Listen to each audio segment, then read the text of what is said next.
Hello दोस्तों, जयतुम संस्कृतम। आज की इस वीडियो में हम लोग पंचमी तत्पुरुष समास को कैसे पहचानेंगे इसके बारे में जानेंगे। इससे पहले की वीडियो में हम लोग चतुर्थी तत्पुरुष, तृतीय तत्पुरुष, द्वितीय तत्पुरुष कैसे पहचानेंगे ये जाने हैं।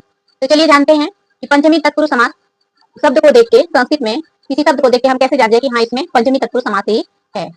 तो जिस तत्पुरुष समास का जो पहला पद है यानी पूर्व पद, उसमें यदि पंचमी विभक्ति लगी हुई है तो हम समझ जाएंगे कि वहां पे पंचमी तत्पुरुष समास है।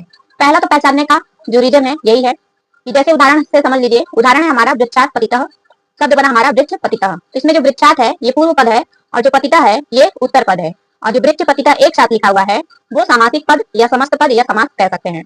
तो वृक्ष पतिता को जब समास विग्रह किया गया है तो पहला पद वृक्षात बना है और पहले पद में हमारा पंचमी विभक्ति दिख रहा है। तो यानी ये जो शब्द है इसमें पंचमी विभक्ति लगी हुई है। हिंदी में तो हम जान जाते हैं कि हाँ उसका अर्थ निकाल के कि वृक्ष से पत्ते गिरते हैं तो उससे अर्थ में हो गया, लेकिन यहाँ पे हम विभक्ति देखेंगे जो शब्द रूप हमारा चलता है रामा रामो रामः। राम का तो सभी को याद होगा, राम के आधार पे ही हम निकाल सकते हैं। बालक का याद है तो बालक के आधार पे निकाल लीजिएगा, और स्त्रीलिंग है तो रमा लता के आधार पे निकाल लीजिएगा, और नपुंसकलिंग है तो फल या पुस्तक के आधार पे निकाल लेंगे। तो दूसरा क्या है पहचानने का तरीका कि पंचमी भयन। पंचमी भयन का मतलब है कि जो हमारा भय शब्द है पंचमी में प्रयोग होगा, तो यदि शब्द के बाद भय शब्द जुड़ा हुआ है तो वहां पे भी हमारा पंचमी तत्पुरुष समास होगा। उदाहरण से समझते हैं। उदाहरण हमारा चोरात भयम, चोर भयम। तो चोर भयम को जब तोड़े हैं, समास विग्रह किए हैं, तो हमारा शब्द निकल के आया चोरात। तो चोरात क्या है, ये चोर का पंचमी विभक्ति है। तो यानी चोरात में क्या है पंचमी विभक्ति, और दूसरा क्या है भयम शब्द भी लगा है। तो चोरात छोड़ दीजिए, पंचमी विभक्ति आपको नहीं मालूम है कोई बात नहीं, लेकिन यदि भय शब्द लगा है तो उसको देख के तुरंत समझ जाएंगे कि हाँ इसमें पंचमी तत्पुरुष समास है। अगला क्या है पहचानने का तरीका, भयभीत, भीति भी रीति वाच्यम।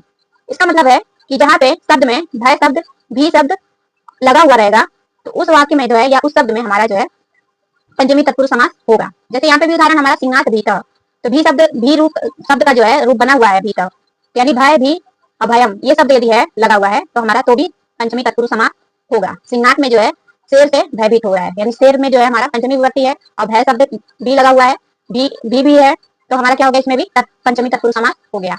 और ऐसी वीडियो को पाने के लिए आप लोग चैनल को लाइक करिए, सब्सक्राइब करिए, शेयर करिए। और आप लोगों को वीडियो थोड़ी सी भी अच्छी लगी है तो आप लोग मुझे कमेंट करके बताइएगा, क्योंकि मैं जो समझाना चाहती हूँ समझ नहीं पाती कि आप लोगों को समझ में आता है कि नहीं समझ में आता है, लेकिन मैं अपनी तरफ से पूरी कोशिश करती हूँ कि आप लोगों को जो चीज समझानी है वो मैं समझा सकूं।